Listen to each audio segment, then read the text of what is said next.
I broke the "This is Sparta" sound effect. I broke it. I'm gonna see if I can get that back real quick. I need it. I don't really need it. I really don't. But I like it. So we're gonna fix that just real quick. Just real quick. Hang on. We'll fix it. My soundboard allows for sound sampling. If you wonder where I get my amazing sound effects, that's where. That's where.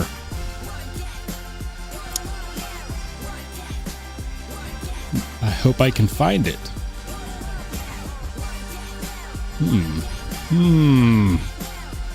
Where is it? Where is it this one?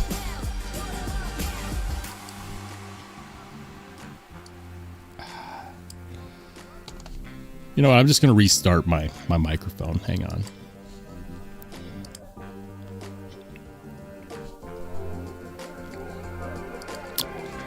This is Sparta! I really hope that worked. I really hope that I didn't just like screw up my... If I introduced some fuzz into the audio, I'm sorry.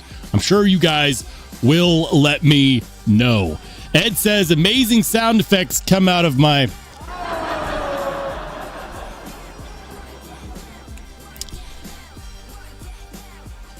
I'm sure they do, Ed. I'm sure they do.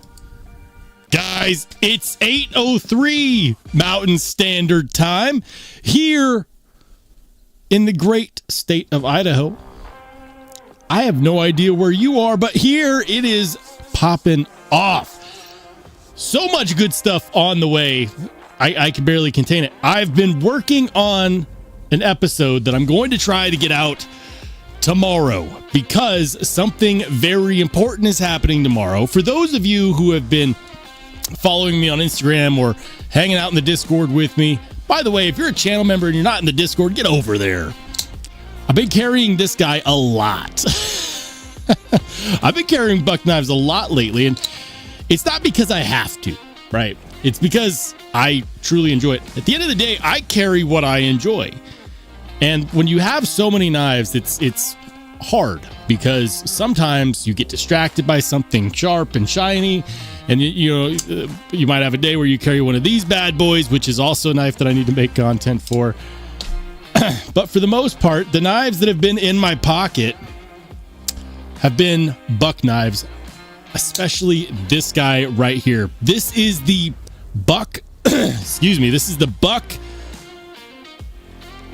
collaboration with Grant and Gavin Hawk, the Marksman. Now, that's important when I say Grant and Gavin Hawk because it changed. Hawk knives changed. In recent history, Grant Hawk passed away. May he rest in peace. One of the brightest minds in not only knife making but knife design. He's one of those people that really pushes design forward because they have these ideas that span time. It challenges the way that you look at different mechanisms because we get in this rut where everything's got to be a frame lock or a liner lock or a top liner lock or an axis lock, and we get so used to it and we start to get burned out. And then someone comes out with something that's truly unique and enjoyable and also fairly strong. And when I'm talking about locking mechanisms, that's important because it's like, if it's just a gimmick, who cares, right? Who cares? Some of you guys who have been around the knife world for a while, you might know about the Buck Marksman. The first time I heard about the Buck Marksman was when I was doing a video on the Cold Steel AD10 and its Scorpion lock. And I was talking about how unique it was. Andrew Demko is one of those people that pushes boundaries with knife locks. And somebody had commented on that video. I don't remember who, but they commented and they said, you should check out the Buck Marksman. Oh, by the way, it's discontinued. So don't you hate it when that happens? The Buck Marksman was released initially in 2014. Now, that sounds recent, but remember, knife years go by like dog years. 2014 in knife years is like 100 years ago. It's a really long time. Time moves quickly in this space.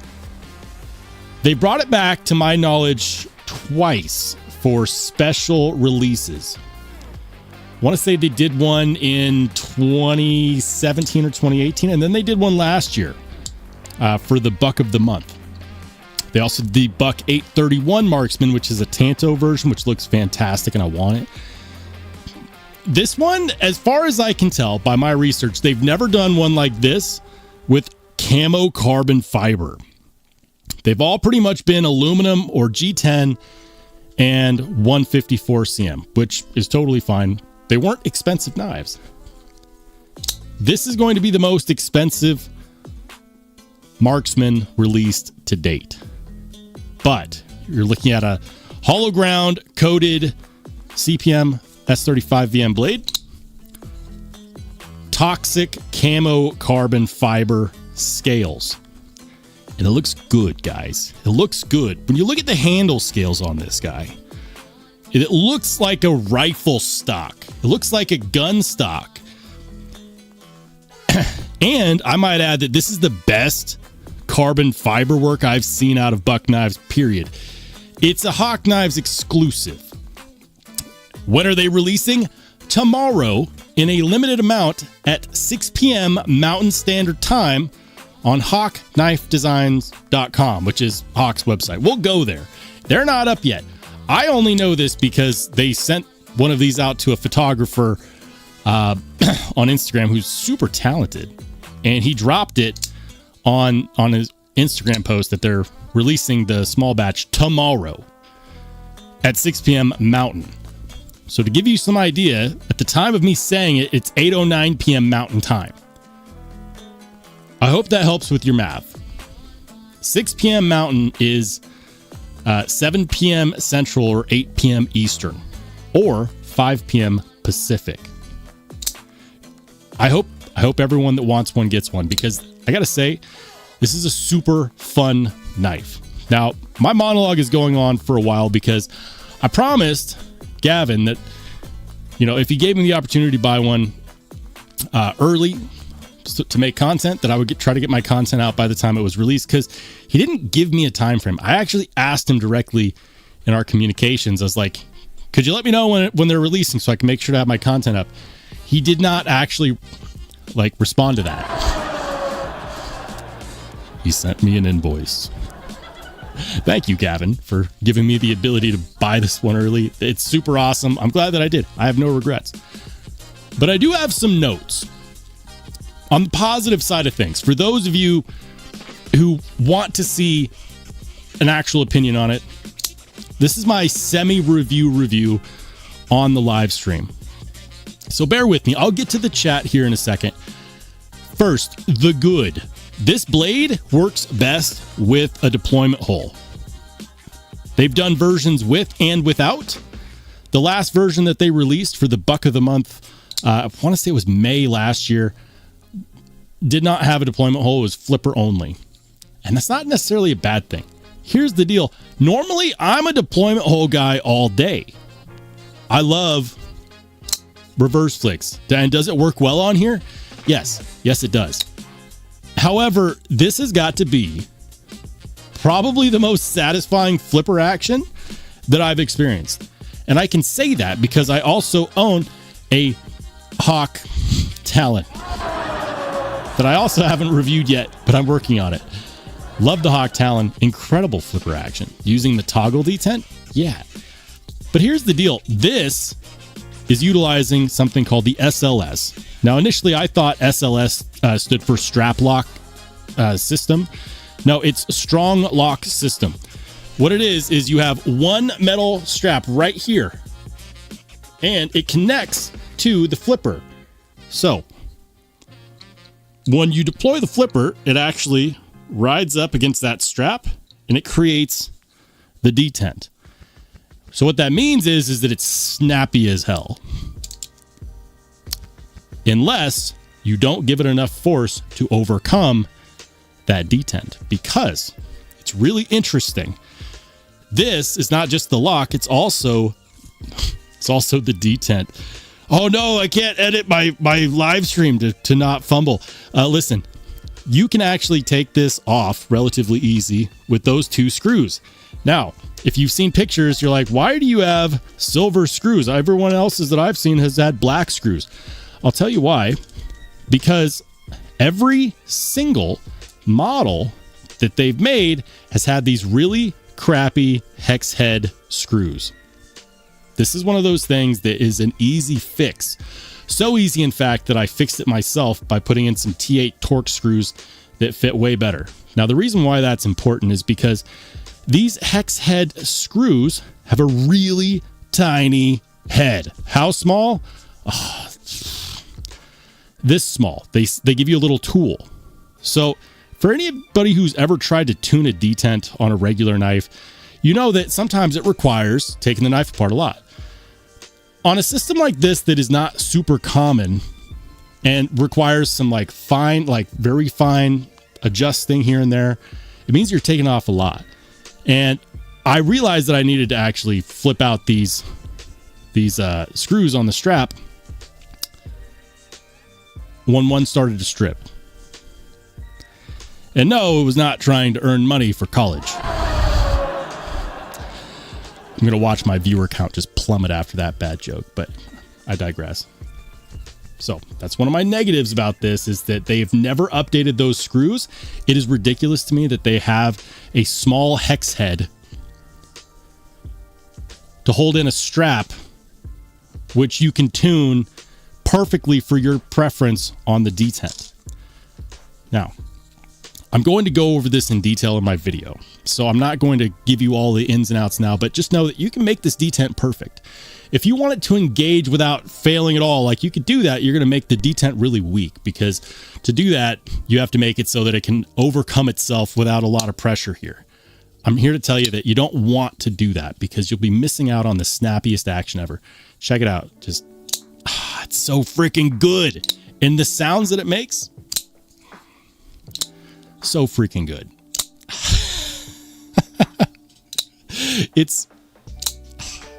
I love it. I love it. How's the lockup? Lockup is solid lockup. How's the ergos? Ergos feel good. The only metal pieces on this knife are going to be in the pivot, on the strap, the blade itself, and this ambidextrous pocket clip. Much like an axis lock, this is a fully ambidextrous knife lock. Well, that looks weird. How do you disengage it? 2 fingers on the side, 1 on the spine. Just like that. And depending upon how strong you make the detent, you can also get a really snappy close as well. Very, very snappy. If you close it too forcefully, it could bounce. But if you get the detent tuned right, it will almost never bounce. It really depends on how you tune it. If you enjoy tuning knives for action, for deployment, for the little things that make stuff enjoyable, here you go. This is probably the one knife that has both a flipper tab and a deployment hole that I would say I actually prefer the flipper tab. How much is it going to cost? Bear with me, because Buck fans are used to low price tags. It's going to cost $450. American made by Buck, heat treated by Buck, which is a good thing, with the Boss heat treat. Fully designed by Grant and Gavin Hawk. This is a knife that deserves a version 2. I'm glad that they made this. I really am. It has flaws. It's not a perfect design. As I mentioned before, the screws back here could have been better done. They also have a way to adjust the backspacer so that you can take the backspacer back and forth in micro adjustments to really make it perfect for you. That should have also been a bigger screw, because that one's even smaller than the backstrap screws. It's so freaking good. And how good is it? It's so good that you can't fail it. As long as your hand is on it, you can't fail it, because your hand is keeping the backstrap in place. What happens when it wears? That's fine. You just adjust the backspacer to come back further. Can you adjust the detent indefinitely? Yes. It's awesome. Dear Buck, dear Gavin Hawk, we need a version 2. There's one more negative that I have to mention. And I did some research before I wanted to mention this publicly. They need to work on how they do the edge termination. Now, from afar, this looks fine, right? Right? Goes all the way to the, to the edge of the choil. Well, it does. However, it goes into the plunge grind. I've talked to several other people in the community who have had the Marksman over the years. And what I'm being told is that most of them haven't honored the actual sharpening choil. They all have one, but for some reason, either the sharpening choil is not big enough to actually surpass the plunge grind, or they didn't stop at the sharpening choil, and some of them have a smile. I don't care. I might try to get a second one. This is really cool. They're limited release, $450, camo carbon fiber, American made, coated blade. What's the coating? I don't think it's DLC. I want to say it's regular PVD.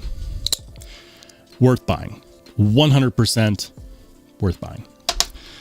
Ladies and gentlemen, thank you so much for bearing with my very long monologue, which was essentially a short review of the Hawk Marksman. I've got all my B-roll footage already filmed. I've got my photos edited. I just need to do my main take, edit the video, upload it, and then do my thumbnail. We're going to see. Am I going to be able to live up to my promise to Gavin? It's not my fault if not, because he didn't tell me when he was going to be releasing the knife. And they still don't have it out. Their photographer leaked it. I hope everyone signed up for the newsletter, but you heard it here. 6 p.m. Mountain, hawkknifedesigns.com.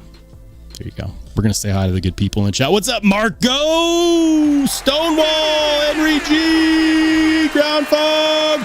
Jim Miller, what's up, Jim? Good to see you, buddy. We've got Ed in the house. We've got Joe's Garage. Paul Mills. B Devious, what's up, B? Good to see you, man. Hold on, Lazy Boy EDC. R&R Steve. Guys, I'm not going to get through all of the messages that piled up. I'm not, but I'm going to try to shout out a bunch of people. Larry Reynolds, what's up, man? He says, I had the August buck of the month. Really just didn't like it much. Definitely has cool acoustics. Buck charged $175. $450 is too much for me. Totally get it. It comes down to the tuning. 100% comes down to the tuning, because I freaking ruined my thumb in the first 48 hours. So when this arrived, the coating was still on. Let me see if I can show you guys. You see that silver part right there? Yeah, that was all coated, right? And so the first deployment, I felt like I was launching a freaking rocket, because it was so freaking stiff that when I deployed it, it rocked the handle scales. I was amazed. And then I tried to disengage it, and I couldn't. And I freaking wrecked my fingers. Something that a lot of people have reported is that these aren't tuned ideally. Ideal on something like this is going to be different for every person. Buck also does not include an instruction manual. Neither does Hawk. They really should, because it wasn't until I started figuring out how to tune the detent and getting that coating on this one to actually wear off of the detent part of that right there.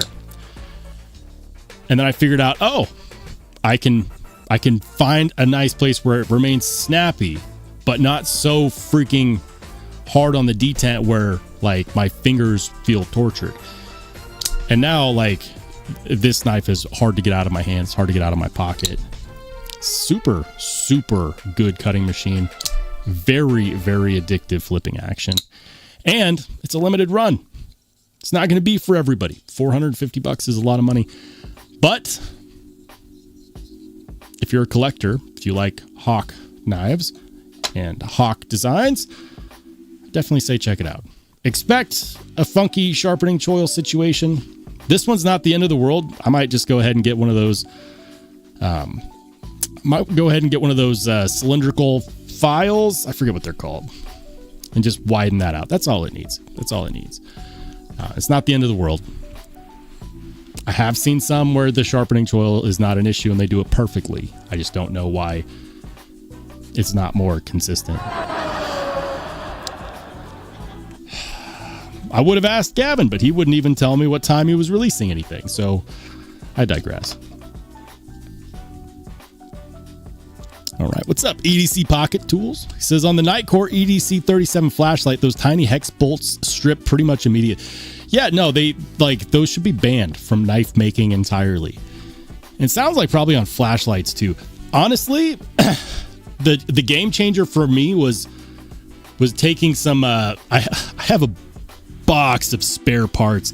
The game changer for me was taking those and replacing them with T8 Torx screws. I just matched up the barrel to make sure that I wasn't going to be, stripping out the original threading on the handles. I wanted the original screws to still fit. I'm not throwing them away. I'm just going to pop them in the box. And I'll probably end up actually replacing these with some that are black so they actually match the rest of the knife. But once I was able to screw these in and unscrew them with impunity without worrying about stripping them, I was able to tune it perfectly. If anyone picks this up, please take my advice. Swap out these backstrap screws with Torx T8 screws. Do it. It will allow you to make this perfect for you. And that's an experience that's very enjoyable. $450, yikes. Limited run, camo carbon. Dude, at the end of the day, nothing they design is going to be cheap, especially on a discontinued knife. And it's a collaboration. Anytime you've got a collaboration going on, you're going to pay more. I'll give you a good example of this. Recently released Devo / Vosteed Nip Large. That's a $250 knife. Titanium, L-Max. Devo almost always sells those knives for somewhere around $180 to $225. So why is this one $250? Well, because it's a collaboration. It's Vosteed's knife. It was licensed out. Just like Hawk Knives licensed this design to Buck. That's why it's more expensive, especially when you throw in the fact that Buck is now having to mill the camo carbon fiber. So you've got American-made materials all the way around. You have S35VN, which I think this is this CPM S35VN or S35VN? I'm trying to figure out if they are using the Aerosteel version. If they are, it's probably better. You didn't hear that from me. Yeah.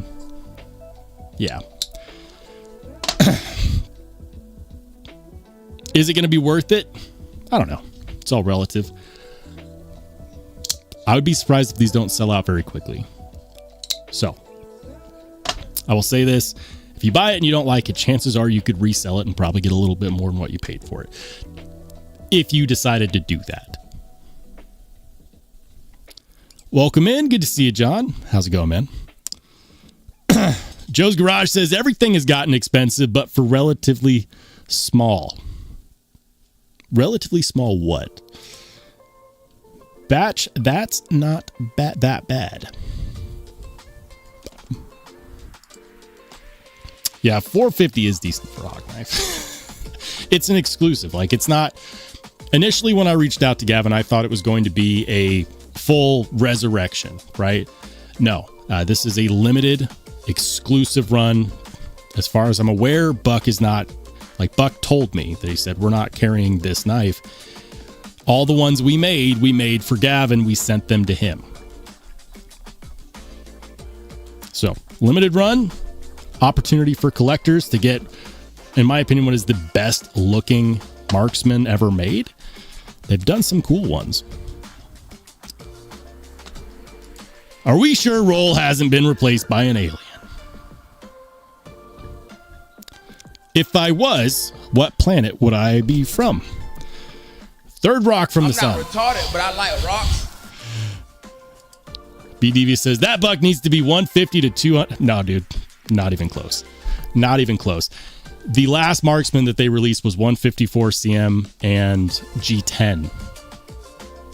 You know what? I'll just show you. I'll show you. Buck of the month. August 2025. Boom. Here we go. So everyone's welcome to their opinion.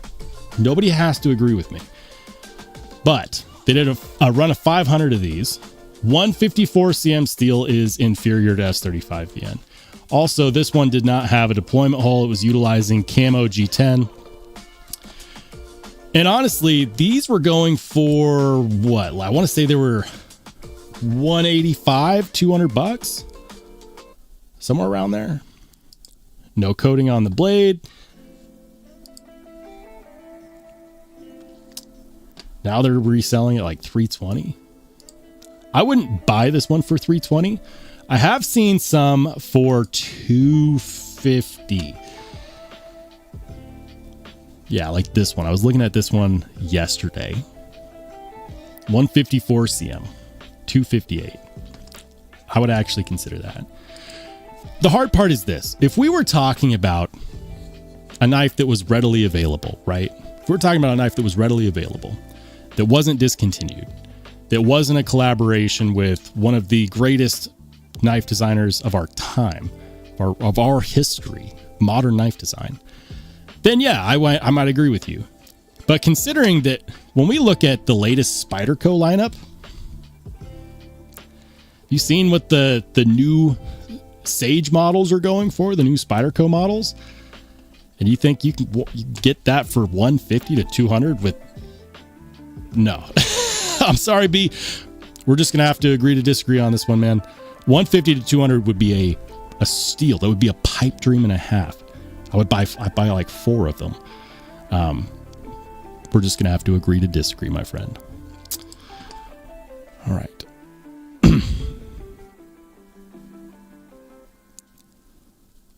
Ed with the $2 super says the billboarding on that knife sucks.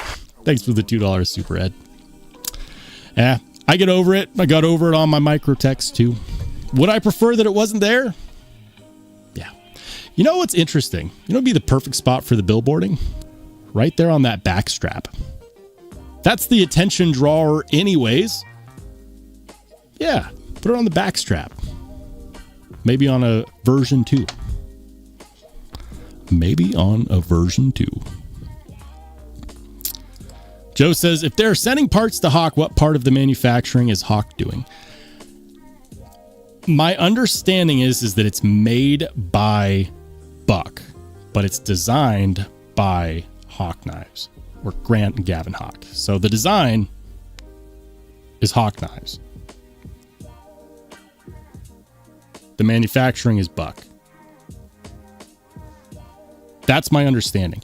Now, it could have been, if I would say that if Hawk Knives had a hand in making a part of this, I would say it would have to be the handles. I would not be surprised to learn that Hawk Knives did the handles. Now, I asked, I didn't get a whole lot of information from Gavin. So full disclosure there, I'm flying blind on a lot of things. But I'm completely fine if the blade is done by Buck, because they do the Boss heat treat, which is one of the most respected in the business for a reason. What's up, B? Good to see you, man. Welcome in. Hold on. We got TC Blades in the house. What's up, TC? Ed says, not surprised Roll has dainty fingers. All right. I mean, they're not big old sausage fingers. Instructions, what are those? You look in the trash for them. You look in the trash for them. No, dude. It will not be on sale in a few months. I am going to do a knife sale soon, though.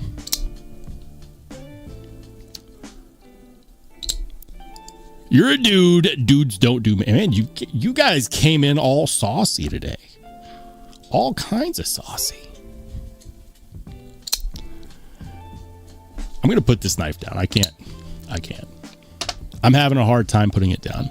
It's been all week.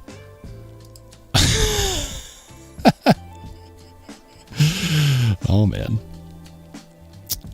Is there a way to remove laser billboarding without damaging the finish? Not that I'm aware of. I mean, the only thing I could think of is you would have to refinish the blade. So you have to take off the surface material to a point at which the laser didn't reach, right? Because it's actually like engraving. Now, what I found with polishing knives is that depending upon the strength of the laser, sometimes that's like an etch. It really depends on how deep the etch is, whether it's a laser etch or an acid etch, like a chemical etch. Sometimes you can just put it on a buffing wheel and you can buff that out. Sometimes you can't. Sometimes you have to go like really freaking deep. And at that point, the buffing wheel is not going to do it. You actually have to use heavier grit sandpaper and go like small layer by small layer until it's gone. If that's the case, it's just not worth it. If I absolutely could not stand there being letters on my blade, some people can't. I get that. I would just have a custom Cerakote job done. Why not? There's some really good modders out there who could do an absolutely bananas job on a blade like this. Like if you absolutely could not get behind the billboarding, I would just send it to a knife modder like Pocket Sex on Instagram. That's right, his name is Pocket Sex. He does Cerakote work, some of the best that I've seen. And you just be like, you know what? I need the back strap. I need the blade Cerakoted. He'd probably do it for, I don't want to speak for him, but I want to say you'd probably do it for under $100 would be my guess. Now, chances are he might actually have to do some buffing or some sanding to get rid of the original coating that's on here. This might actually be a Cerakote coating now that I think about it. That might be Cerakote. So I'd have to remove the original coating and then reapply Cerakote. But you could do that and it would look really good. And then you wouldn't have any billboarding. I'm not a fan of billboarding either. But on a knife like this, that's this cool, I just don't care. All right. Is Buck doing a larger production run after this initial release? To my knowledge, no. They told me this is a limited release. We sent all the batch that we made directly to Hawk Knives. This is a Hawk Knives exclusive. Think about when Knife Joy brought back the Swish Buoy. How expensive that was. Kind of the same vein, in my opinion. This one's just super cool because it's a... what is it? 12-year-old? It's a 12-year-old knife design that they've done exclusive runs of over the years inconsistently. Let me pull it up. I'll give you guys the history. When was the Buck Marksman originally released? Yep, 2014. Collaboration, Grant and Gavin Hawk. And... so it returned twice. It was discontinued. It returned May of 2021 and then again in August of 2025. Yeah. Now here's a better question. When was it? When was the Buck Marksman discontinued?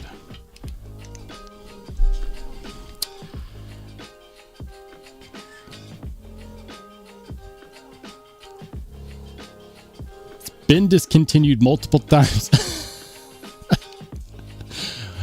All right. Originally discontinued. There we go. Because they haven't brought it back solidly since. I'm telling you, they need a version 2.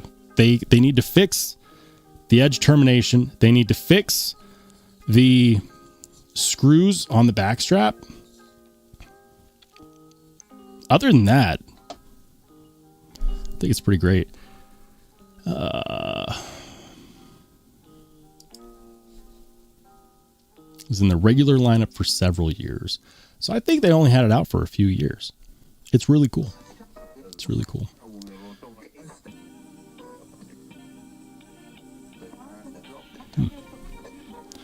Interesting. I'm going to have to look this up a bit more after the live stream when I'm making up my content. But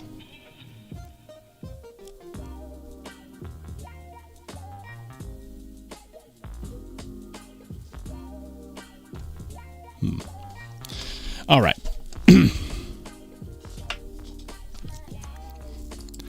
I mean, I wouldn't wait for too long, man.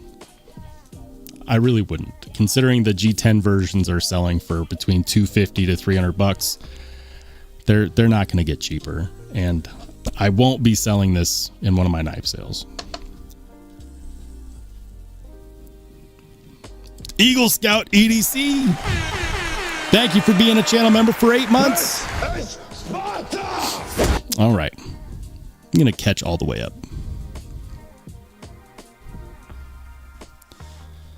So it's actually supposed to be hollow ground. According to my research, this is a hollow ground blade. A deeper hollow grind? Maybe it would be worth sending over to, maybe it would be worth sending to Transparent Knives for a super slicey hollow. That could be fun. The hard part is that whenever you send a knife like this out to be modded, especially one that you're not going to be able to get a replacement for,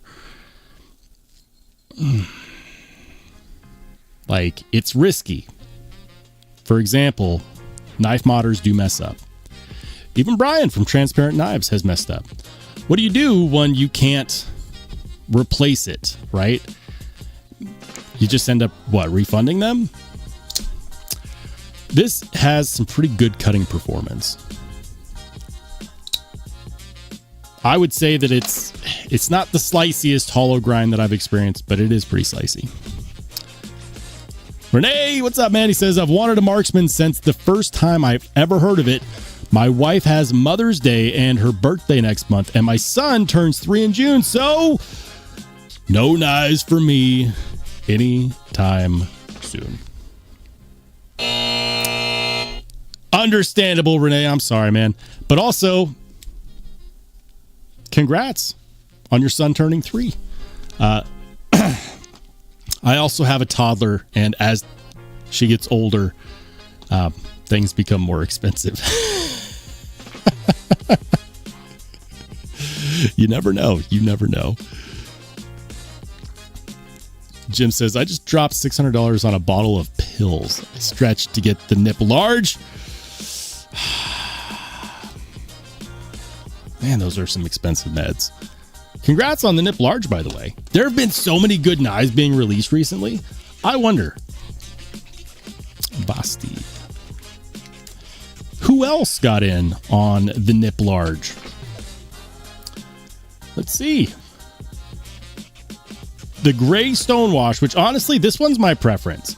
I looked at all of them. I know everyone went bananas over this guy right here, which, by the way, is now in pre-order. Pay attention, pre-order. That means that it's not shipping until the end of the month. It's not a very long pre-order, if you think about it. Blade HQ, Knife Center might have them in stock as well. People are getting upset with Vosti for not having enough. Like it's the first time they've ever sold out of a knife that was anticipated. But everyone was after this blue with the satin finish. And then the next most popular was this kind of reverse tux with the purple collar. And I want to say it has purple, purple pocket clip as well. This one is in stock. It's readily available, and I like it. This was my preference anyways. So this one is on the way. When will it be here? Nobody knows. What's funny is watching people get so damn upset on Vosti's Facebook. Like, there was one guy. There's one guy's like, I might sell my whole Vosti collection. What's the point of collecting if you can't add to it? And it's like, you are missing the point. You are missing the point. For knife collectors who have been collecting for a while, you know what I know, and that is that you have to appreciate the hunt. You have to. And the more you appreciate it, the more seriously you take it, and you start to realize, is it more worth it to wake up on time for a drop than to wake up late and then just get mad at the company for not making enough? That's such a small thing to decide to sell your whole collection over. It's like, they didn't make enough on drop day. I shouldn't poke fun. That person might be in the live stream. If that's you, don't sell your collection. Enjoy the hunt. 2 weeks, get in on the pre-order. You'll get the one you want. Just got to be patient. You can still regrind a hollow. You can do a deeper hollow regrind. Transparent Knives, Brian from Transparent Knives does it all the time on Hinderer knives, because Hinderer does a hollow grind too. It's just not a super deep one, right? Send the knife to duty for a cut test and review? Why? I haven't even reviewed it yet. Come on, B. No. Past the original nip is preferred. Yeah, I liked it. That's one of those knives that I honestly shouldn't have sold. I had a carbon fiber version. I had the purple Nurple version. And then I sold it, and I was lamenting. And Lefty sent me the aluminum version to review. And I still have that one. I learned my lesson. I kept that one. I didn't want to regret getting rid of that also. The mini Jaeger. Lefty's really not a fan of that comparison. It's been made. He's not a fan of that.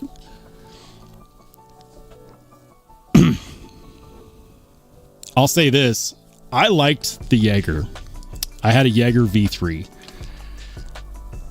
What I did not like on the Jaeger V3 was the action didn't feel as good as I felt like it should have for the price tag. For the price tag, I thought that the Jaeger V3 was a good knife, but I was a little bit bummed about the action. I kept expecting it to get better, and I don't know why it didn't. But it just kind of went to a place of acceptable, but it wasn't like mind blowing.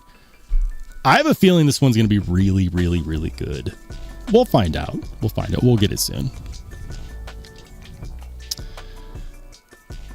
Steve says, just here to say hi during my last break of the workday. How's it going, Steve? I hope you have a fantastic rest of your workday. Proper Patina says, that's my gripe with the Jaeger too. The action is subpar. Yeah. I have a feeling that Vosteed did it right on this one. You know, like Vosteed, they need to, somebody needs to tell them to calm down. Because this is really freaking good. This is the Tie Slim and S90V. And the acid, they're calling this handle scale style the acid wash, and it kind of looks like Venom from Spider-Man. And I've had the parallel. I have the Raccoon Tie Slim in 154 cm and titanium, and this guy in S90V and titanium. And I gotta say, this is the best slim knife that Vosteed has released to date. It's very, very good. Some people were reporting issues with the pivot. No issue with the pivot whatsoever. Actually, just to show, we'll do this on the live stream. I lost my pivot. There's not any Loctite in sight. No Loctite in sight on this guy. I was preparing myself because I watched Lefty's review of it before they went live, and I was like, ugh. if Lefty can't get it off, with the soldering iron on the pivot screw, and like if he's struggling, like I hope that it's not a widespread issue. And I got it right, and so I was like, and then it came out easy. So I don't know what was going on with his. I'm not convinced that he didn't just glue the pivot. That's something that he's known for doing. I don't think he actually glued the pivot, but I have to throw that joke in there. For those of you who are following Lefty EDC, you probably know what I'm referring to. He's always suggesting that you put a drop of glue on pivot screws instead of Loctite. That's a bad idea. Don't do that. Henry G has been a channel member for 4 months. Did you bring the rocks? I'm not retarded, but I like rocks. You are my rocks. You are all my rocks. What did I carry today? Well, I mean, I kind of showed it already, guys. I carried the Buck Marksman. I love it. That's good enough for me. I don't regret buying it. And I have a feeling that a lot of people that pick it up are going to feel the same as well. Just be aware. They make it the same. They've made it the same this whole time. So the little nitpicky issues that I have are issues that they've had for forever. What did you carry? If you're in the Discord, let me know. In the Discord. We're going to hop in the pocket check here in about 10 minutes or so. Other than that, let's see what is out there. What do we have coming up quickly on DLT? So we're going to hop in the pocket check here shortly. But first, I need to stay hydrated.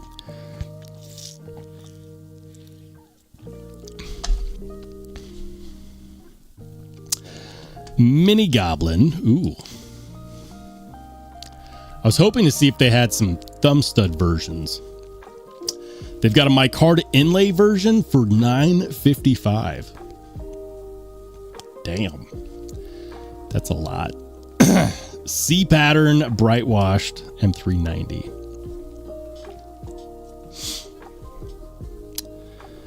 That does look clean. I know there's not a lot of fans of the Mini Goblin out there. I really like it. I like mine. 770. That's a little bit better.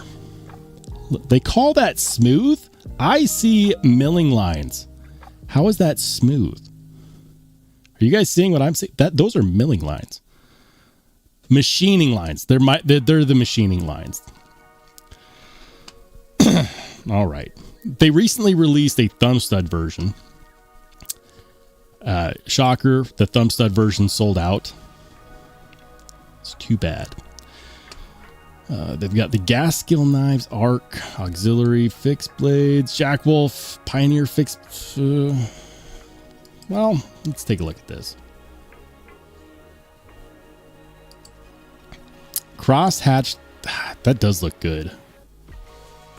That does look good. S90V, crosshatch titanium. Okay, Ben. That looks like a dead ringer for the Umnumzon crosshatch.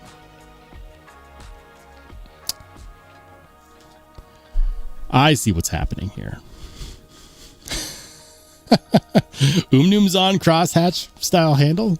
I know Chris Reeve doesn't have a copyright on a generic pattern. I can't be the only one that sees that though. It's a beautiful looking knife. Hand satin finish. They want 234. 234, baby.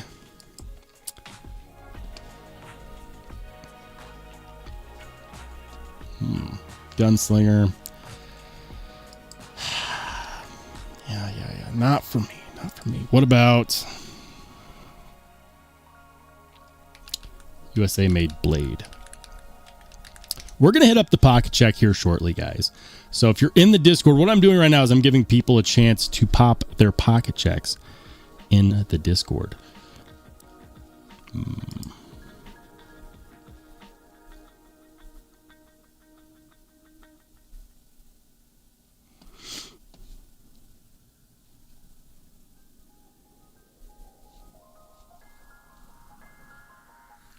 Half track warning.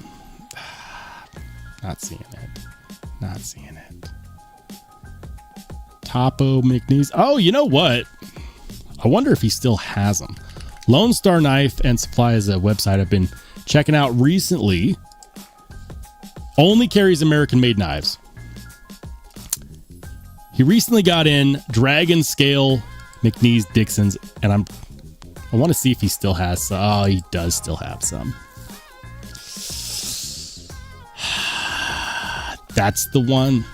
That's the one I want. That's the one I want. And it is milling on both sides. That looks so good. It's not the right timing. It's not the right timing. I like the fact you can see the machine marks on the scales. Dragon Scales is the perfect milling pattern to put on a contoured handle to really bring it to life. It's like frag pattern milling, but more visceral. And I like that. I do wish that they had done something with the clip. The clip is not one of my favorite parts of that design. Like, I've handled worse clips. I'd like to see a milled clip on that, though.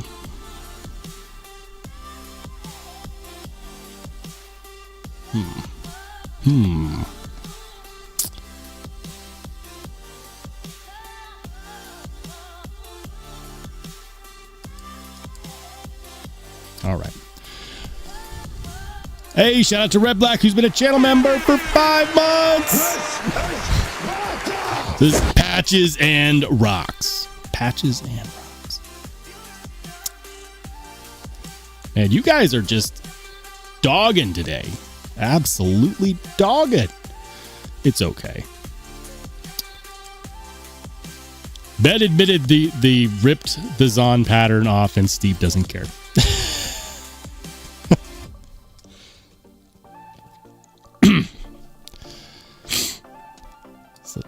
I like that Jack Wolf knife. I like it too. Hey, welcome into Rhodey. What's up, Rhodey? Says, I've been circling that ZBP for a while. It's like I have Gen 3s. Do I really need a ZBP?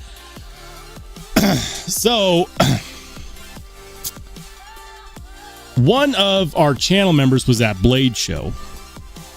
Bradford Mitchell. I haven't seen Brad tonight. I have no idea what he's up to, but he told us that he talked to Gavin Hawk at Blade Show, and he asked him, how's the lawsuit with Microtech go? Now, clearly they can't talk about a lot of things while the lawsuit is ongoing. Like, there's kind of a control of information release, because if you say too much too soon, it could be seen as defamation. And what he mentioned is that Gavin Hawk seemed very, very happy about it, even though he couldn't say much. So what I'm saying is, it wouldn't be the first time Microtech has had to pull a knife from their lineup, Matrix, due to a lawsuit. So if you want a ZBP, my recommendation is to get one while they're available. It's been on my list to check one out for a while. I rarely prioritize OTFs. I don't know how I feel about the whole situation. Like, on one hand, it's like, I don't know. I need more information to really get a solid opinion going. And that might be one of those things that has just kept me from pulling the trigger. For some people that just purely don't care, if you want one, you can go get one. They are available. I would say if you're waiting to see what the results of that lawsuit would be, judging on anecdotal opinions, you might want to hike that up on your priority list. History has a way of repeating itself. Microtech has had to rescind knife designs from the market before, specifically for knife locks infringement.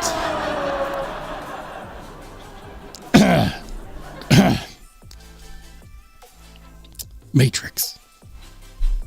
If you don't know what I'm talking about, look it up. Anyways, guys, we're going to go ahead and get into the pocket check. This is the Only Spartans Discord, and we're going to start from the very bottom of the pocket check. This is the Pocket Check live stream channel where channel members can share their pocket checks on the day of a live stream, and I will, of course, show them to the world. So if you would like for your pocket check to be featured on the live stream, this is how you do it. Go to that join button, become a channel member. Membership start as little as 99 cents. Once you're in, you will see a post on my YouTube channel that only channel members can see with an invite link to the Discord. That's how you get into the Discord. Starting off today, and we're starting from the bottom, we got Victor Blades. Victor Blades got a Protean, with the diamond textured pattern. Or are we just going to call that knurling? I'll just call it knurling. That sounds better. He's got a Warncliffe Prince Customs Protean, and is that a Rolex? Is that a real Rolex? I need to know. I don't know enough about watches to know if that's a fake or not. You're killing me, dude. You're killing me. Let's go. Randy Butternubs has a Shaman in micarta scale. That's not a Shaman, a Manix 2 XL. In crew wear, it's a crew Carta Manix 2 XL, right? Yeah, that's an XL. Okay. Ooh, Frankie's got the Warney Rex. Wait, nope, that's a CTS XHP PM2 Warncliffe with Rips Garage Tech hex pattern milling on the handle scales. Damn.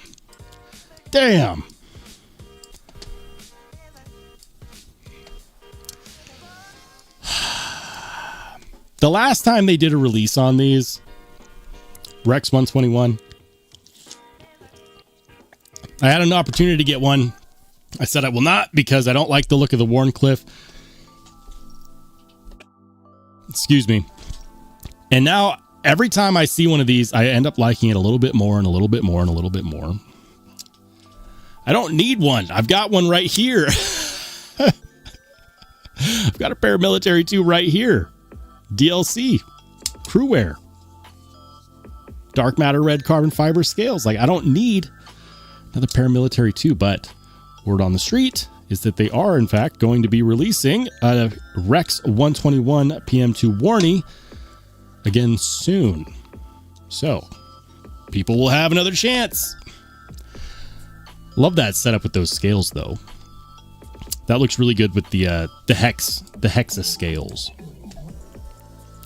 Reaper, what's up, dude? He's got the dainty cardboard cutter. He's got the Remet cool leopard. Oh, man. This knife is so... Let me tell you something. It is misleading because it's a big knife. You know what? Let me just grab it.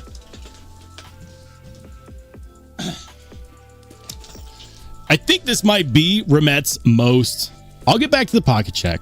This might be Remet's most overbuilt knife. The cool leopard.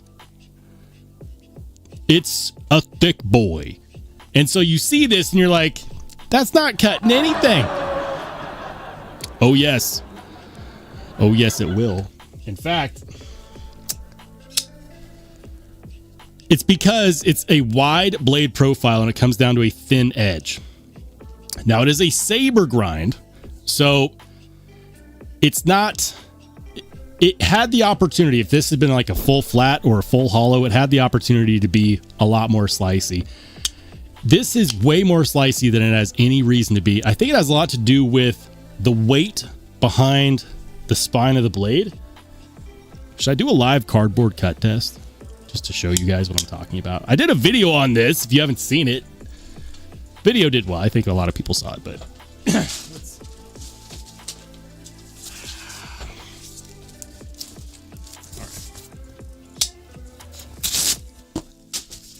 So we got some double-walled cardboard right here.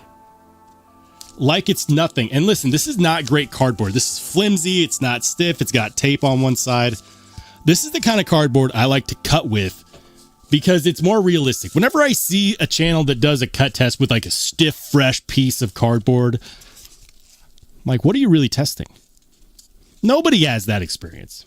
When you are at the point of breaking down boxes, especially for recycling day, those boxes aren't in good shape. That's not stiff cardboard. That's not ideal cardboard. You get this, the half rotted crap that you get stuck with at like 11 o'clock at night when you remember, oh yeah, I have recycling.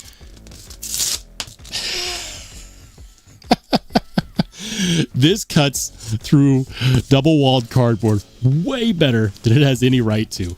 Like, it's so good. It's so good. I bring this up because I was cutting with this the other day, and I was like, wow, that is doing work on this cardboard. And it has so much force behind that thick blade. Like this feels like a sharpened pry bar. Like you could break into somebody's house with this. And it, of course, does have a secondary lock as well, because if this were to drop on your finger, or if, like God forbid the knife lock were to fail, you don't want to amputate yourself. Back to the pocket check. Sorry, went a little bit overboard right there. I love how you have this relatively tiny Swiss Army knife next to the cool leopard, which is freaking massive. Cool carry, man. Let's go, Ed. Ed actually has the pocket check today. Ed, did you reinforce the seam of your pants? Or did those pants come that way? Let's see. He's got a Dixon. I know which Dixon that one is. And he's got an Atom. Or nope, that might be a Neutron. That's a Neutron clip. That's a Neutron clip.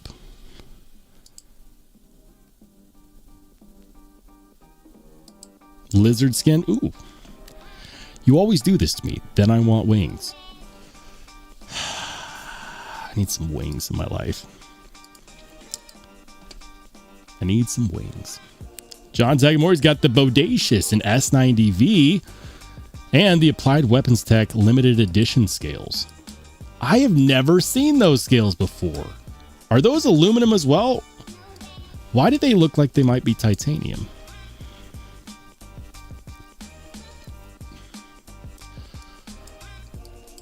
Is that like a stone-washed aluminum?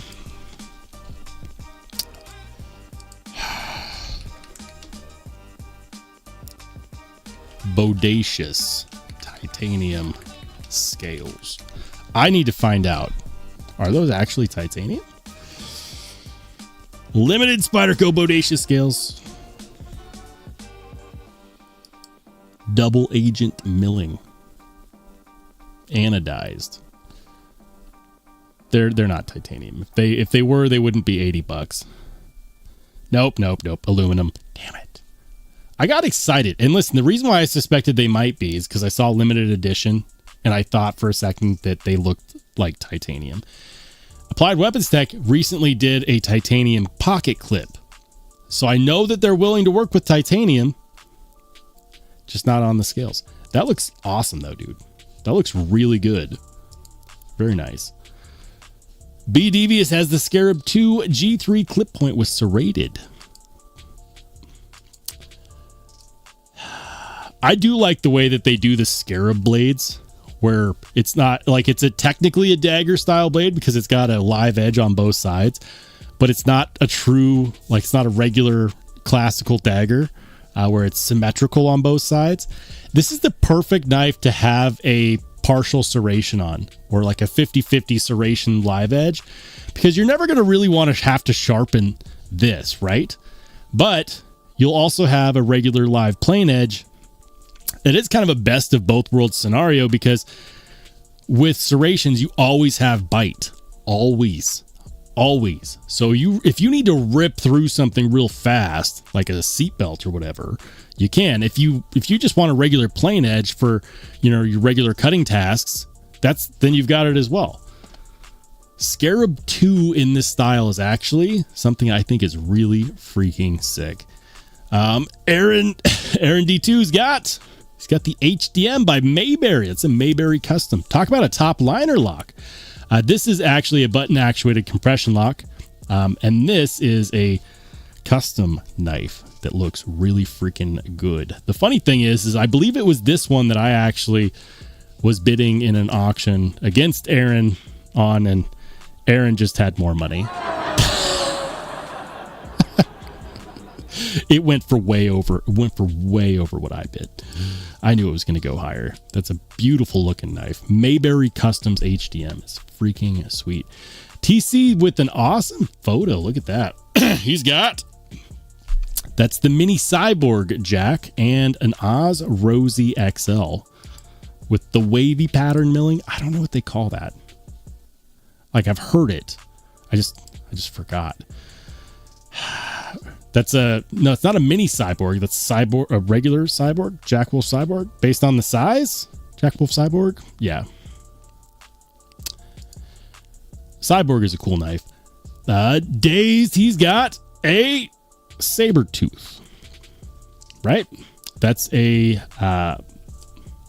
Monterey Bay Knives saber tooth. And it looks like did you do a regrind on that? I think so. Dang. Jim's got the Warren Tack, the Asher Little Buddy, and the Rosecraft French Broadjack. Warren Tack. Did you guys hear? If you're following, Precision Knife Works, the PKW, he's releasing a USA-made Warren Tack, which I'm very, very excited for because I absolutely loved the original Warren Tack. Stonewall's got an Excalibur and the Phantom. That's super cool. I dig it. Tom Cook, he's got a Sage. I want to say that's a Sage 6. Hard to tell. Sage 6? I think so. What else?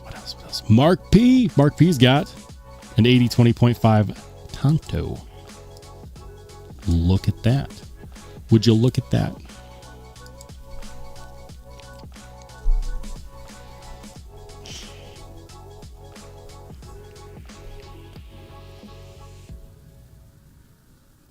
Bradford Mitchell says, since I got the notification my Cortex XL is complete, we'll show off my mini FSD.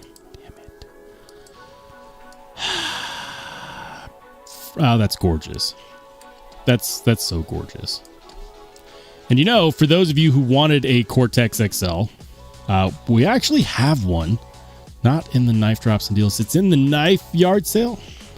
Oh, damn it. Correction, we had one. We had one.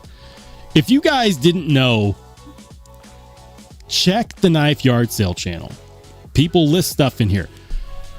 Drinkwater listed one for $850 here, and he sold it for $950 on Blade Binge.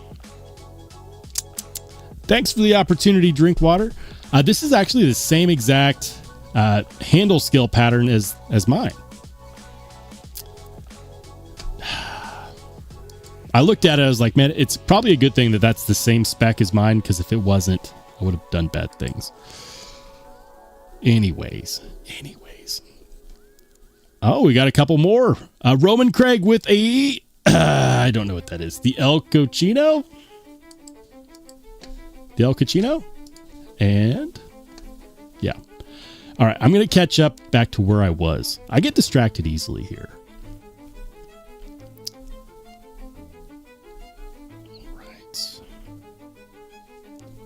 Boker's disc etiquette.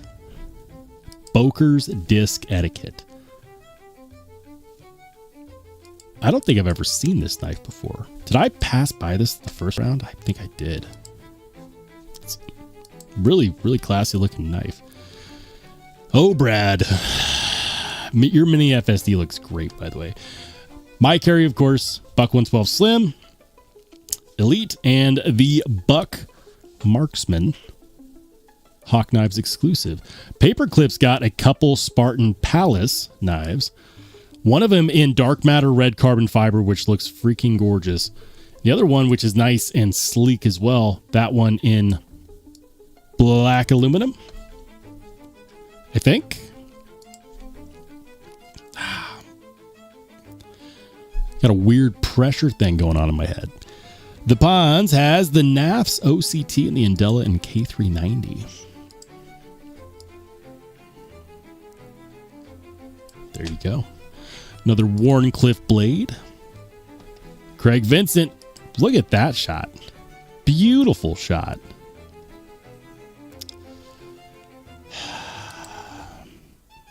Immense. The Cold Steel Immense. He's got the Immense, the Swift 3, and the Range Boss. Look at that. And more importantly, a really, really gorgeous shot of the sun going down over the water. Love it, man. He's got the Spartan, the 8010 with titanium scales, Recon 1, and the Carbon 5. Very nice. Skull. Skull's got a Porcupine Tie Slim and a Jack Wolf Knives. I want to say that is it's either a gunslinger or a sharpshooter. Given the slip that's next to it, we're going to go with sharpshooter. And I don't know the pen. Reverse Tux Titanium Tax Day. Reverse Tux Titanium Tax Day. I see what you did there. Yep, sharpshooter. I tried to guess before I read it. I know. You helped me out. I had to make it hard for myself. Cat Scratch has a Vosteed Porcupine Tie Slim. A banger. Ooh. I love the Tie Slim, man. And I really like this handle scale pattern. I kind of wish that they had done this for the S90V version, but I don't know why they didn't. Because I love the way that they matched the milling on the clip to the milling on the scales. Tie Slim is such a good knife. Such a good knife. Nick has the Hump Day carry with the Rotten Evo 4.0 and the Riot Jack 2 with the Limitless Engraver Dr. Plague coin. Limitless Engraver does amazing work. He's the one that does this coin, and that is freaking... That is awesome. Very cool. Very cool. What do we have here? That is it, guys. That is the Pocket Check. Thank you to everybody who participated in the Pocket Check. If you came in late and you're like, hey, but I just posted, we start from the bottom. So if you came in late, I'm sorry. That is the Pocket Check. How do you join the Discord? Consider becoming a channel member. Channel members have access to the Discord for as long as they stay active in the Discord. So if you'd like to join, consider becoming a channel member. Back to the live stream.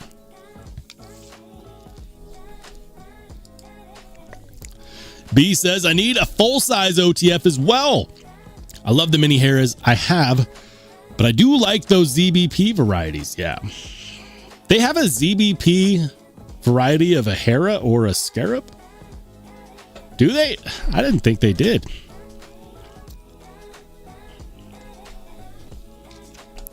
Hold on.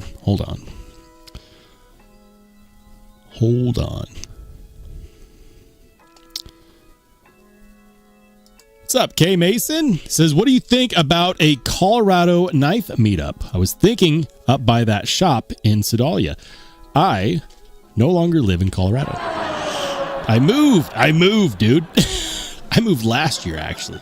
So I would love to have a local knife community to hang out with, talk shop with, kick it. But I am no longer in Colorado. So thank you so much for the offer.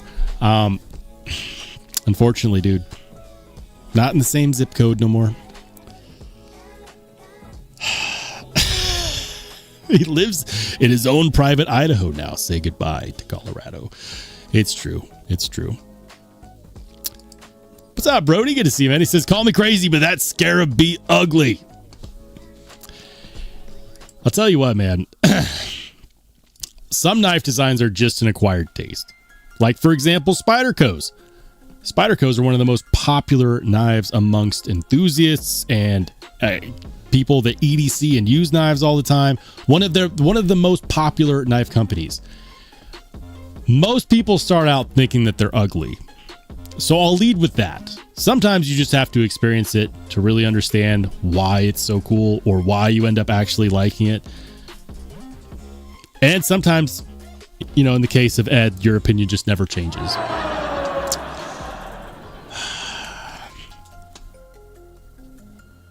What's up, dude? One Sneaky B in the house says ZBP Neptunes are live at Max Ace. Max Ace just keeps taking all of Microtech's stuff.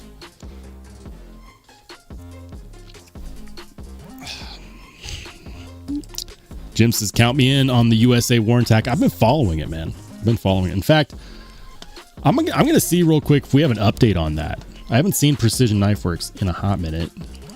I know we were getting close. He has the prototype. He said he was getting close. Hold, please. I'll look. I'll look.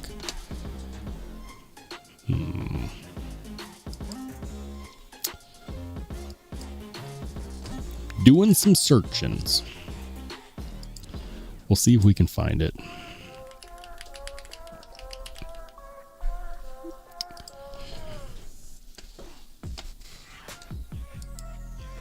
All right. Ooh. Here we go. 7 weeks ago. He posted this 7 weeks ago. This is the prototype. So obviously expect changes from this one, right? It will change. That's what we know, is it will change.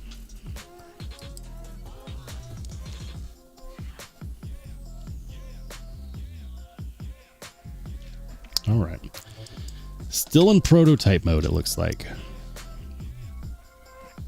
I'm waiting. I am waiting. It's supposed to be soon. Fingers crossed.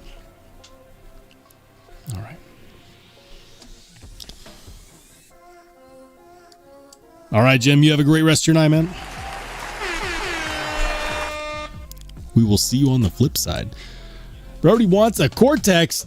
Well, I'll show you how to get one. You got to go to Brown Knives and do a pre-order or get lucky on the secondary. The crazy thing is, I don't know if you saw this.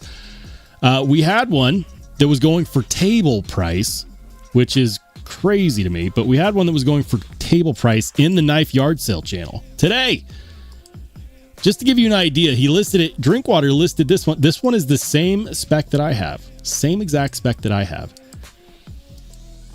He listed it for table and it sold for $950. So he listed it here for $850 and he ended up selling it on Blade Binge for $950. I wonder, do they have any more on Blade Binge?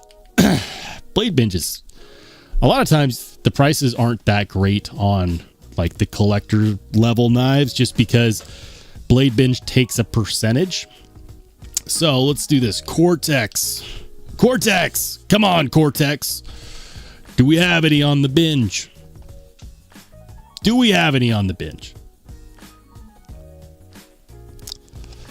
Maybe not.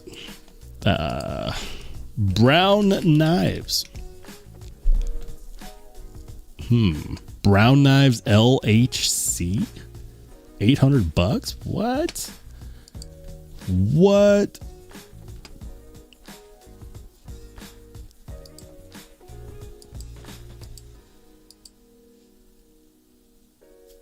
$150 CPM 154.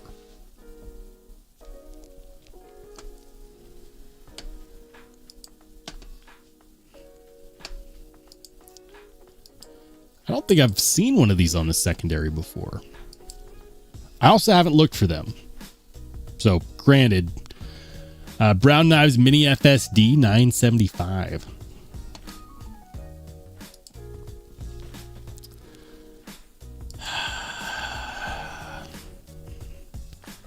Mini FSD. You know what's I always thought was kind of funny? The Cortex XL sounds like a big knife, but it's for an XL size knife, it's really not. And the mini FSD sounds like a small knife, but for a mini, it's not. The mini FSD is a 8-inch knife with a 3.5-inch blade. It doesn't seem very mini to me. And then the Cortex XL is actually smaller than the mini FSD, which crazy. Brian Brown Raptor, Jaeger, nope. Okay. So not finding a Cortex XL on Blade Binge anymore.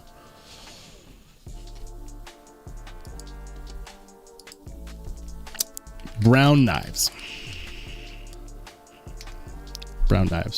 Oh, it is brownknives.com. Okay.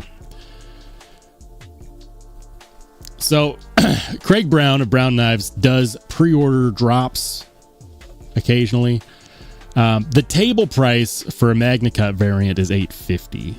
Base price for a CPM 154 version is $800. It's an 8-inch knife, 3.45. I swear mine's a little bit smaller than that. I swear. But the way to do it is you just sign up for the notifications, right? You sign up for the notifications. He will send out an email blast when they're going to do a pre-order. The pre-order, you put half down and then pay the other half after it's been made. And then he ships it to you. How long is the pre-order? I want to say he usually has it out in between like 2 to 4 months, which isn't terrible. It's not terrible. I think 2 to 4 months sounds about right. But that's how you get in on it. Sign up for the notifications. Do the pre-order. It's not a super long pre-order as far as pre-orders go. I got lucky on mine. Channel member had an extra and he sold it to me at table price, which was really kind to him. Really kind of him. What's up, Paperclip? Hold on. Bradford Mitchell did show up. There he is. This is WoW Addiction, Knife Addiction. Wednesday night is Raid Night. I am in the fantasy land of Azeroth, not Idaho. Different fantasy land, same day. Different fantasy land, same day. What's up, Master Sergeant? Good to see you, man. Everything is better with a scotch and a beer.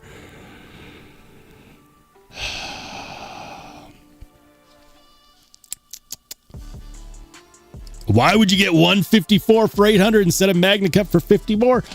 Honestly, I don't even think he's ordered. Can you even order CPM 154 anymore? Does he even do that? I thought all of them were.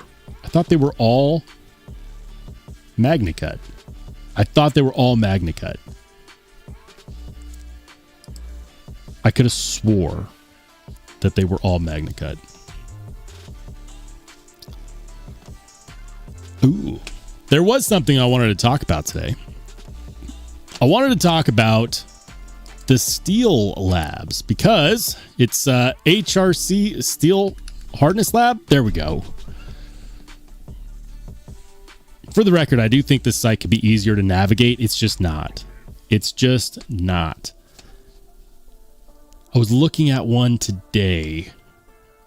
Now, initially, when we found out about this website, I was a little bit kind of bothered by the fact that we didn't have any record of what knives were coated versus non-coated. And this is important because knife coatings do tend, in general, to lower the Rockwell hardness because the process of PVD coating for mini knives heats up the blade steel and lowers the Rockwell hardness a little bit. And I've been watching for it, and I just saw one today that he actually did have listed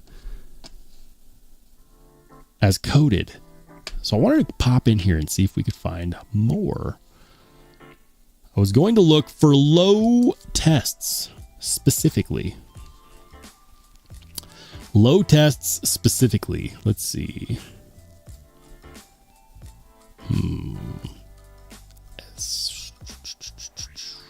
One that I know is coated, for example. ZMAX 69. ZMAX is a crazy steel. Maxim at 69.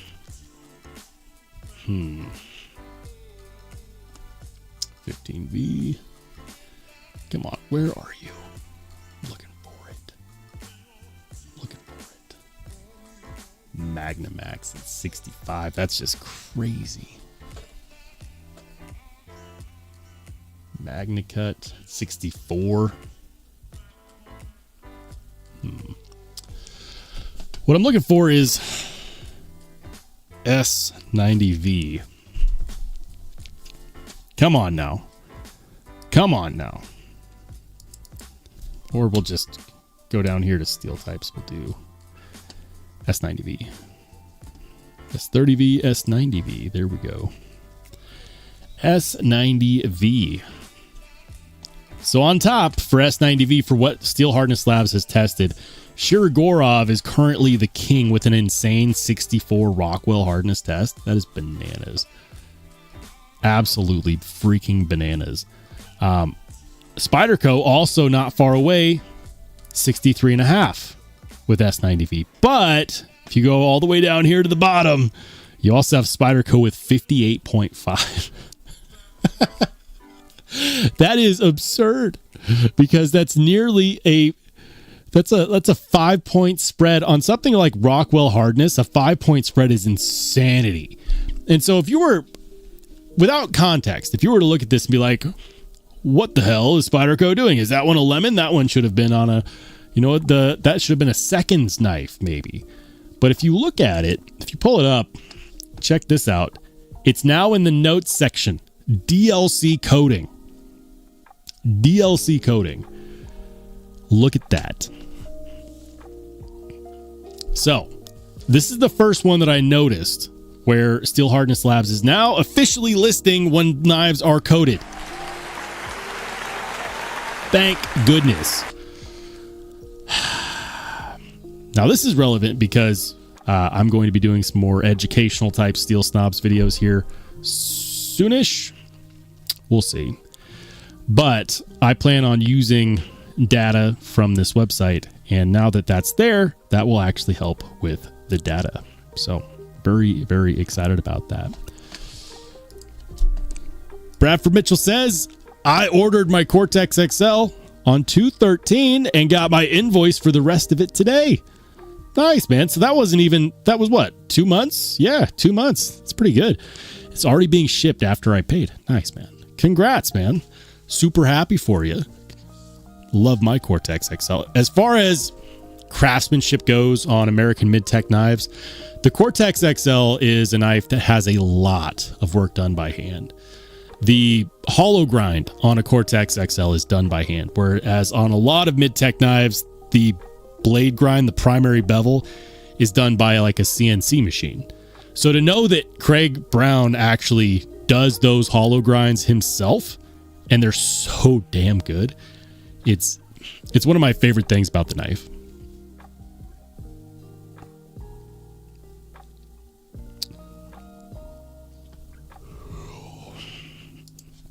Joe says, I was doing some looking while contemplating a Spyderco in S110V versus S90V, and I mean, honestly, S110V is going to be a little bit more wear resistant, but I'm not sure if it's by a whole lot. I think S90V, I prefer S90V because I believe it is more stainless than S110. So what you lose in a small amount of edge retention with S110V, you gain in stainlessness. Knife steel nerds. Let's go. Let's check it out.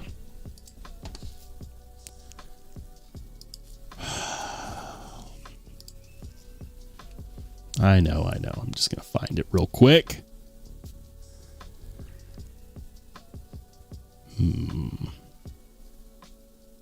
Stainless. Here we go. So S110V, it's a little less tough than S90V. No, it is actually More stainless. That's okay. So S110V is more stainless. It's less tough. There we go. And it's a little bit more. Nope. My bad. It does not have the edge retention of S90V. Why was I looking at 125V? We never see that. All right, so it's less tough and it has less edge retention, but it is more stainless. There we go. So S110V is going to be a really cool steel. It should allow you to actually sharpen it a little bit easier. You do get more corrosion resistance, but less toughness. So the real bump here is on ease of sharpening by a little bit and by corrosion resistance. If you can't tell, I actually haven't done a whole lot of looking into S110V. Might have to change that because they make some Spydercos I like in S110V.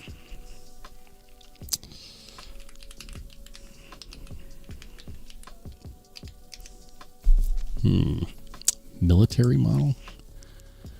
They've got the military in S110V now?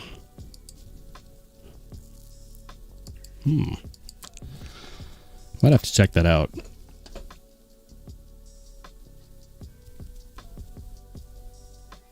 I know about the Para 3. They have a native 5 in S110V now? Since when? Man, I might have to seriously look into this.